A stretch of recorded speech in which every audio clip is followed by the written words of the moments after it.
கொடுத்த கடன் திருப்பி வராது யாருக்கு? அதை நம்ம ஜாதகத்தை பார்த்து எப்படி தெரிஞ்சுக்கிறது? அதை பற்றி தான் இந்த பதிவில் பார்க்க போகிறோம். ஒரு சிலர் அடுத்தவங்களுக்கு காசோ பணமோ நிறைய கொடுப்பாங்க. ஆனால் அது இவங்களுக்கு தேவைப்படும் போது அது திருப்பி வரவே வராது. அது இனாமாக கொடுத்துருந்தாலும் சரி, கடனாக கொடுத்துருந்தாலும் சரி, இவங்களுக்கு திருப்பி தரவே மாட்டாங்க. இவங்க முகத்தை பார்த்தாலே இவங்களுக்கு இளிச்ச வாயன்னு எழுதி ஒட்டியிருக்கும். இவங்களை ஈஸியாக எல்லோரும் ஏமாற்றிடுவாங்க. பணத்தை வாங்கிட்டு திருப்பி தர மாட்டாங்க.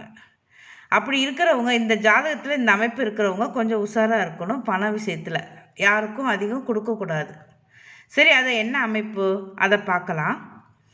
ஜாதகத்தில் ராசி கட்டத்தில் லக்னத்திலிருந்து எண்ணி வருகின்ற 8ஆம் வீட்டு அதிபரும் 12ஆம் வீட்டு அதிபரும் இணைந்து 2ஆம் வீட்டில் இருந்தாங்க அப்படின்னா நிச்சயமாக அந்த ஜாதகருக்கு கொடுத்த கடன் திருப்பி வரவே வராது. அதாவது திரும்பவும் சொல்கிறேன், 6ஆம் வீட்டு அதிபரும் 8ஆம் வீட்டு அதிபரும் சேர்ந்து இருந்தாலே இந்த பிரச்சனை. அவர் சேர்ந்து 2ஆம் வீட்டில் இருந்துட்டால் பிரச்சனை ரொம்ப அதிகம். யாருக்காவது பணம் கொடுத்தாங்க நம்பிக்கையின் பேரில் அப்படின்னா அது திருப்பி இவங்களுக்கு வரவே வராது. அதனால் ஜாதகர் எப்போவும் உஷாராக இருக்கணும். அடுத்தவங்களுக்கு காசு கொடுக்கக்கூடாது.